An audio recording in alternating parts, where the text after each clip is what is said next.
We're Dynamic Logistics, the food shipping experts. What makes us food shipping experts? Glad you asked. First, we've built a well-connected, highly reliable food-grade carrier network that significantly improves OTIF compliance, streamlines delivery management, and complies with food-grade requirements like trailer washouts and seal processes. We know what food shippers really need, a dedicated account team to offer critical after-hours support. Dynamic Logistics, the food shipping experts.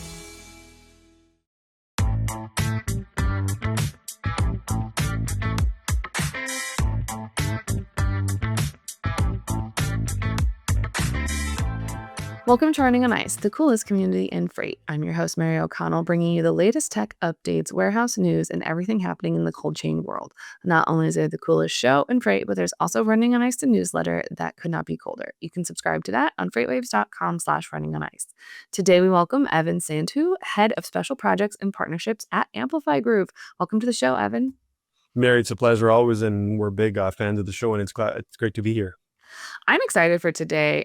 This is something, we haven't done a little bit of a pulse check for a while, but also, Amplify Group, you guys are based in Canada. So you guys kind of have that, that Specialized knowledge. Yeah, you guys have that bonus knowledge. Right. Before we get too far into that, though, let's get some background on you and kind of how you got started at Amplify Group. Sure. I mean, Amplify Group is our, the main parent organization now. We started off just, how most companies start, mom and pop shop, started driving for my dad and brother as Cargo County Group. And then we kind of expanded our offerings from there. A lot of clients wanted some logistics support. And then eventually we started getting crazy enough to get into the cold chain space with warehouses. So now Amplify Group kind of holds all that together. And I'm the guy that brings all divisions together, finds solutions for clients. I know my umbrella, I know what I can offer.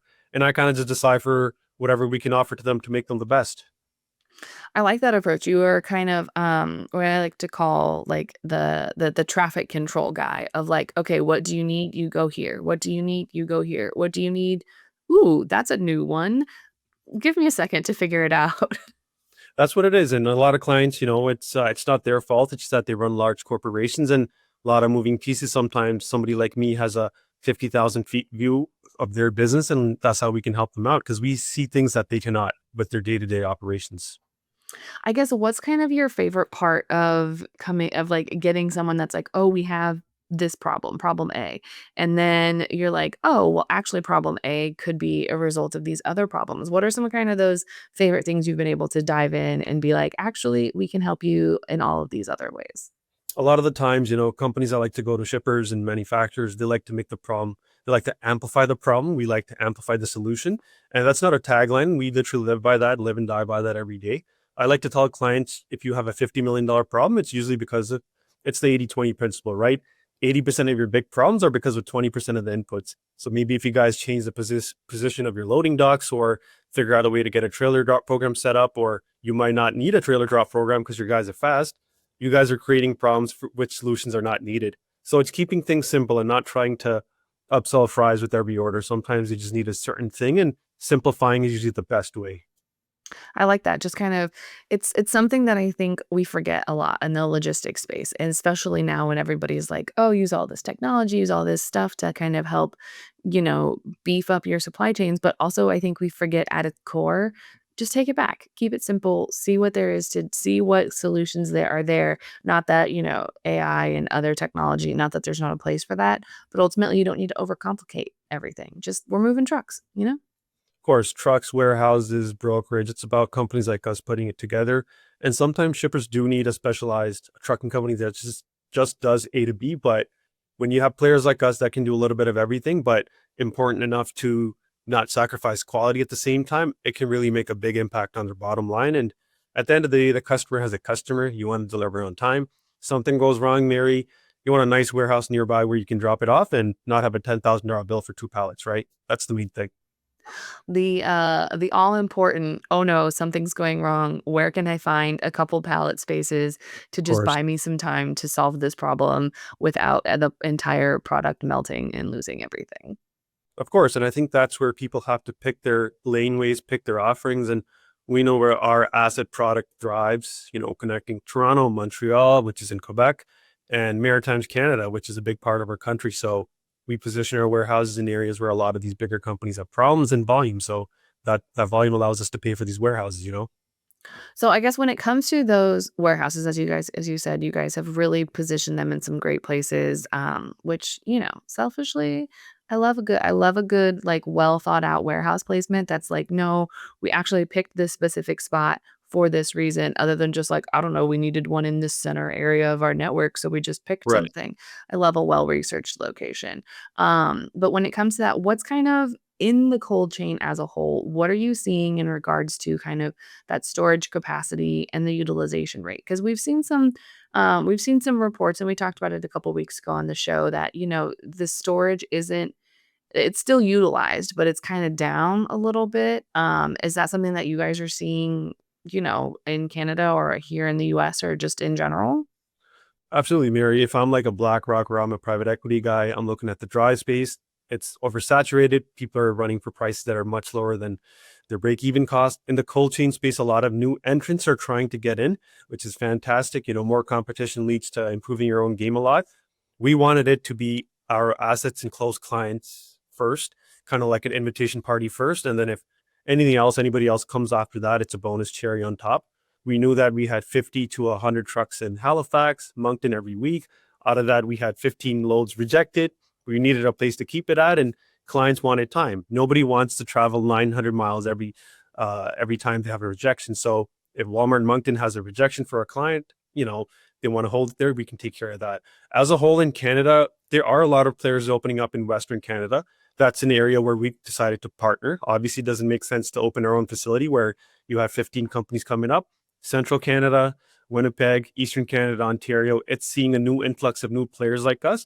However, they're all pure play players. They're just warehousing companies, cross dock, container D stuff, inspections for meat and stuff like that. For us, we built a company with layers on top, right? We've got the assets, we've got the strategic brokerage. We're not slinging everything that comes into our network.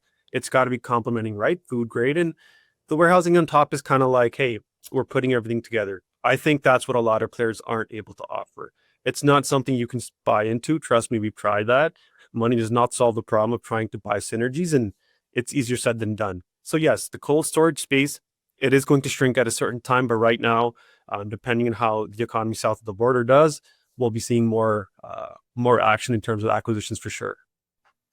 I think that there was such, like, especially during because right now we're living kind of that rebound from the COVID world, right? Like, everyone's back to normal, and there's But all of what is that. normal But now, right? I'm sorry, what? As what is a new normal? That's what a lot of people aren't able to identify with demand and forecast. Right. And it's just kind of, but there was kind of this underlying theme that, we needed more cold storage space. We needed more and more cold storage warehouses because it really got put on this stress test during the pandemic that, turns out most of the cold storage facilities were casually built in like the 60s. And freight in general was a lot different in the 60s than it is now. And so then people started looking at, okay, well, how do I retrofit these warehouses? How do I make them up to standards of today? And then turns out that's very expensive to do. And so some people have just chosen to just build new warehouses because that's cheaper, some insane way. But yeah, so it's one of those that now all those warehouses are being built. So there are all these new players. There are all these acquisitions in the space because we saw a need for it. And then obviously last year, Lineage Logistics went public and they had the largest IPO of the year. So all of a sudden, the cold chain is thrust into the spotlight, and everybody's like, oh, this is a great place to make money. But like you mentioned, they're just opening the warehouses. They're not necessarily providing those other solutions that come with the value added services. And I'm not going to say that that's a miss because don't get me wrong, you can still make a killing on being a cold storage warehouse. But I think that where that real advantage is with all these new entrants in the market is those value added services like you guys have. And that was, I think that was a really smart idea for you guys to really jump in and say like, yeah, not only do we have the warehouses, we have the trucks and we have the knowledge to say we can do more than just hold your stuff and keep it cold. One thing it helps us do, Mary, you're right. You hit the nail on the head there. Increased offerings, and one Lineage did end up going to buy the biggest cold chain company in Canada, which is Versa Cold, and they're both partners of ours, customers and partners. So it was exciting. And for us, the cold storage in Brantford, which is Toronto, and Moncton really helped us expand our LTL network. We weren't too big or keen on the LTL aspect of the game, but when you look at the operating margins, it's 65, 75%, whereas in truckloads, every dollar you make, sometimes you're paying $1.05, right? Just to service the freight. So in LTL, we had the facility set up, you're paying the monthly lease on it. Any extra freight you get in, it's lowering your own cost and is helping clients out too. So we started backfilling trailers, and a lot of clients, they just like, hey, you guys offer LTL now? We're like, yeah. So that's been a big boom of demand for us internally. And I think it came at the right time where a lot of companies are facing slowdowns. We're not too keen on just accepting any type of freight, like I said before, but anybody who's got 4 pallets, 5 pallets to pedal, our drivers will take care of that in Eastern Canada. Those that the move into LTL is an interesting one because that's something that typically you need to have like a full infrastructure for, but it makes sense because you guys have these warehouses and the trucks and you have all the equipment for it. So it's like, well, why not just add it on? Because I can excuse me, I can say that like, LTL is not the most profitable to start with at first. Like the margins are great, but if you have to build an entire network in a region, a state, a province, a country, if you have to build that entire network, find the trucks, find the locations, hire the people, that's where most of the like LTL is not a smart idea. But if you guys already have it, you're like, yeah, whatever, just toss it on the truck. It's already going that way anyway. Might as well make money off the truck twice, you And know? we've actually forced a lot of our clients in a positive way to rethink their supply chain. Some of them were shipping a few pallets at a time as a full load. Again, sometimes expedited, you can't help it then, right? And as a carrier, you want this to get expedited, but we actually had fruitful discussions with a lot of partners. We have a few meetings laid out this week where it's just, hey, you guys have this great program, but I think if you transition to LTL, maybe expand transit time, and you can save a lot of money. A lot of the freight that they're shipping, it's frozen food and stuff that's going to sit for a little bit, and they're not in a rush to push it. So we said maybe we can save you a little bit of money there if you support us with making this segment of the freight program more LTL, right? And we're working with a lot of major food retailers and companies, so a lot of them are scratching their head and thinking that why couldn't this solution be offered before? And I think we're big enough to care and get it done, and we're small enough to care. I might have said that wrong, but you know how it works, right? And letting customers know that there's always a possibility to change things. Nothing with Amplify Group is written in stone. We don't believe in 50-page contracts. It is a handshake deal, and let's get the freight rolling, right? Yeah, I think also hot take, a company that says that they do a lot of expedites and they have so much volume in expedites. I have a very I don't know if it's controversial opinion, but it's definitely not a popular one that you probably don't need all of those expedites and you probably need to do some soul searching and Of fix course, something internally and your organization or in your supply chain because expedites shouldn't be your normal. They really shouldn't. I exactly. mean, granted, there are some businesses and some use cases where you do need that expedite, but like if I have to expedite like canola oil or something that is not a time sensitive, like, pharmacologic, Well, yeah, then maybe you have some problems that we need to it's look at demand further. forecasting. And today nowadays, consumers want like a frozen taco off the shelf that's their favorite store, and they have it in a grocery format. And then after that, they want to run to a gas station. So consumer demands are changing like crazy. So that's why we started off making our Moncton, New Brunswick location more of a fast in out freezer type of format, not like long term storage. So we have drive in doors, we have 4 docks. Current capacity is 25,000 square feet. But as we fill it up and turn from an LTO cross dock operation to more of a long term storage, we've got land and the resources available to expand up to 75 and 100,000 square feet, which is a plan for 2028. So, I guess when it comes to those, those cross-dock services and other things that you guys have, what are you seeing is the most popular for lack of a better word, like, what's the most popular temperature? Because obviously with cold storage, it could be anything from chilled to frozen to ultra cold. So what are you guys seeing is, like, the temperature range that has the most demand? In the Maritimes, where the population is growing, but it's strictly our clients are exporting. So blueberry harvest season is coming up. A lot of fresh space is needed. However, year round, Marriott's going to be frozen, frozen French fries, frozen seafood, things like that. Those are some of the hottest commodities we move, right? And in Brantford, which is Toronto, bigger city, different dynamics, different consumer trends. It's almost as if we can never find enough fresh storage, right? So you've got yogurt, you've got like granola bars, you've got complementing goods like peanut butter, jam, and stuff like that. Stuff that cannot be frozen, but you'll say that, Evan, I don't know if I'm going to pick this up next week or maybe in the next 30 minutes. So don't freeze it, keep it in the cooler. I'll let you know when I'm picking it up. So as the consumer demands change, so do the temperatures required. But we found that frozen is pretty steady in, crop areas. And if it's something fresh, it's not going to sit for too long. So there's no point of investing millions of dollars in that, right? It's going to move fast. So just let it move fast. I think it's interesting that like as like a kind of a whole, frozen is really popular, but then like you brought up in regional situations, you're seeing that different demand. Fresh, I gotta say, it was not on my bingo card for like the most demand. But I mean, it makes sense, especially if you're in like just outside of a large metropolitan area. There probably isn't going to be a lot of fresh space in a big city, just because who has the space to dedicate it to just like the fresh space that just keeps it chilled, but not necessarily frozen. That's very interesting that like even regionally, those needs are different. As consumer demands changes, people live longer. As people push health and brands push health, there's a longer concentration on being healthy and being your best. And that wellness movement has actually really helped us, Mary, in terms of our transportation side, where we're seeing a lot of fresh growth in truckload. And at the same time, it's non-produce fresh growth. It's like, maybe some sort of a food service that we need to expedite into Moncton, and then we need to hold it in the warehouse until it's QA cleared and things like that. So just small things like that. Human behavior drives transportation trends, not the other way around. And I think when you understand that and let your clients know that that's what the fact behind the feelings, you'll find a lot of easy solutions, right?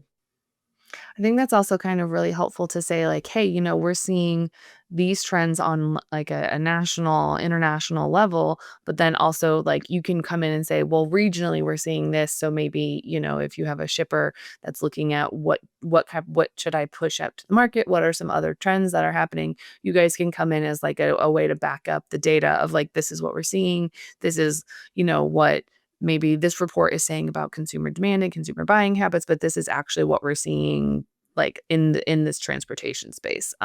So I really kind of like that approach that you guys have. Yeah. And you Um, mentioned, sorry, go ahead. no, go ahead. No, you mentioned data. That's correct. And I think a lot of companies are working on, making more complex. But with us, I tell my client, look, I'm going to make money off you one way or another. LTL, brokerage, full truckload, warehouse.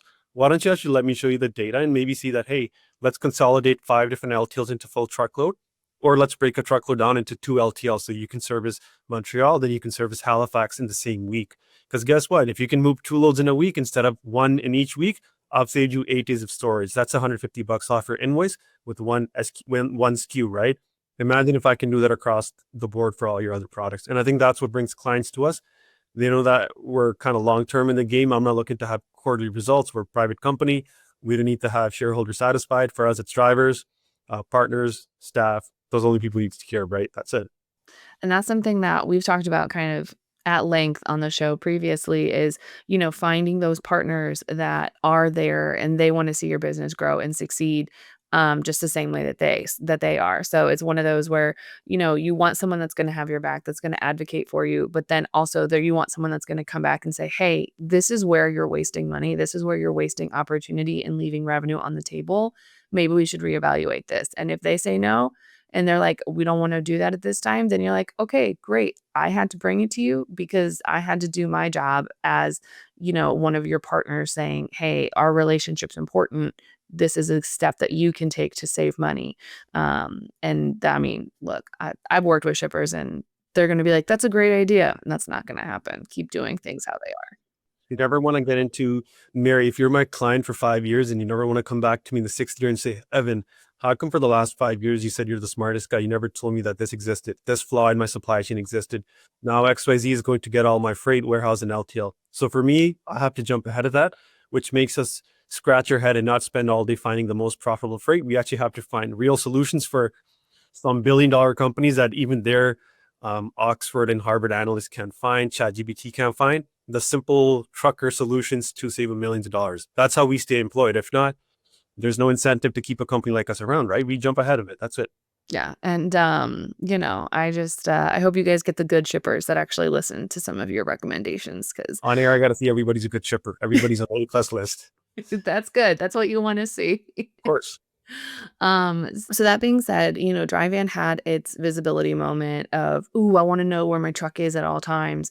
But now I feel like cold chain's really getting their moment in that space where it's more than just I want to know where this truck is at any given time. People want to know, I want to know, how cold it is, if it's what the humidity is, if it's even around. I've seen some tools come out that are like mind blowing of they can say if your bananas are stuck next to avocados and they're like putting off things that are going to make it wilt faster.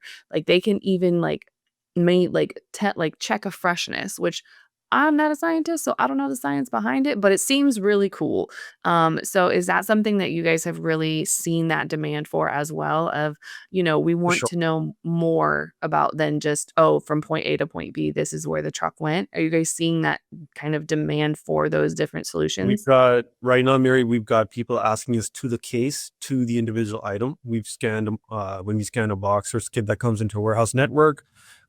Brantford is talking to Moncton, and that connects directly into a large shipper or DC's inventory. So even when it comes to OSD, traceability, um, hey, where did this freight come from? It came from this certain country at this warehouse. We've got Samsara, shout out to them. They had telematics for our trucks and trailers, Cortex for the reefer temperatures, but Samsara's done a fantastic job, and the product is very underrated for warehouse use. Alerts for temperature not being maintained. We can open the camera up and we can go like, "Hey, John, why is that freezer door open?" It's like, "Oh, I just forgot." Well, it's most of the freezer doors are automatic, but sometimes it's like there's so many in and outs that you want to just leave it open. And we do have temperature traceability, and we are at Brantford BRC and CFIA certified, so those are serious designations. Moncton is working towards that. So yeah, you're right, it's a big demand from shippers, but what they want to know is that you got this pallet in inventory, you've had it for 5 months.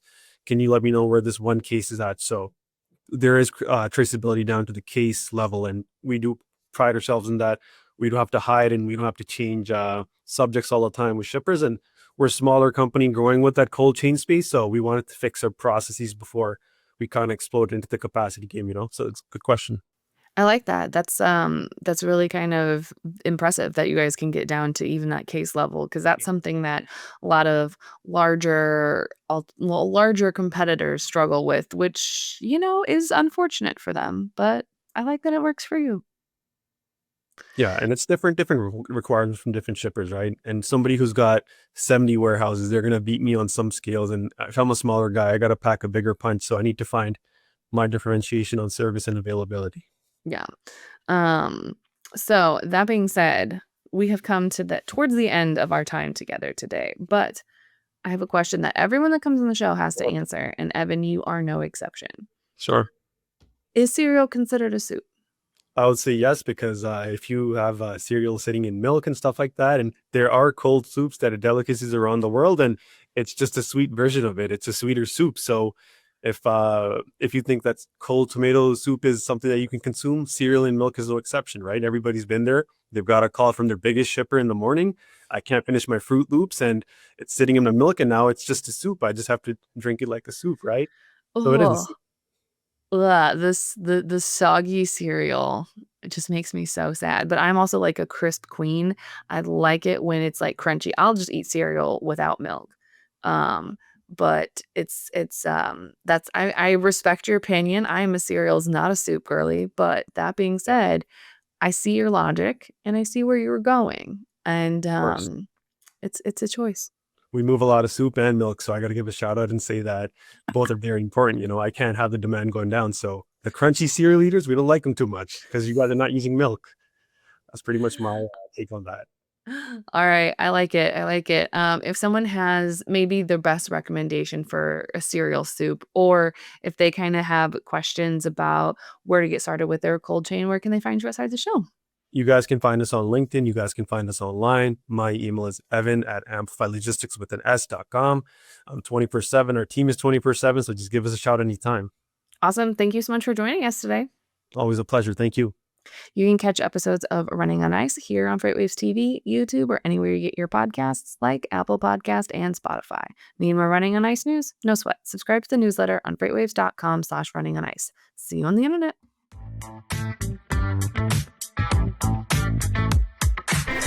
Hot and heavy. Cold chain. Sorry. The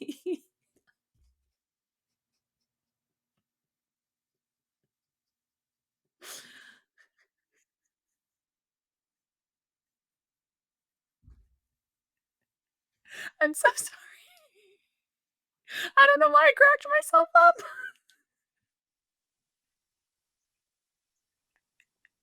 I don't think so. Okay, South, if you could just cut out that laughing bit, that would be great. Um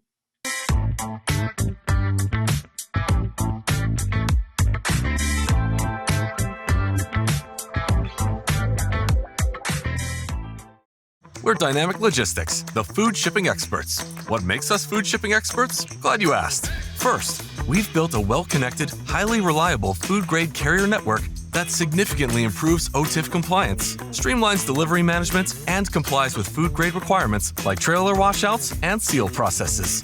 We know what food shippers really need, a dedicated account team to offer critical after-hours support. Dynamic Logistics, the food shipping experts.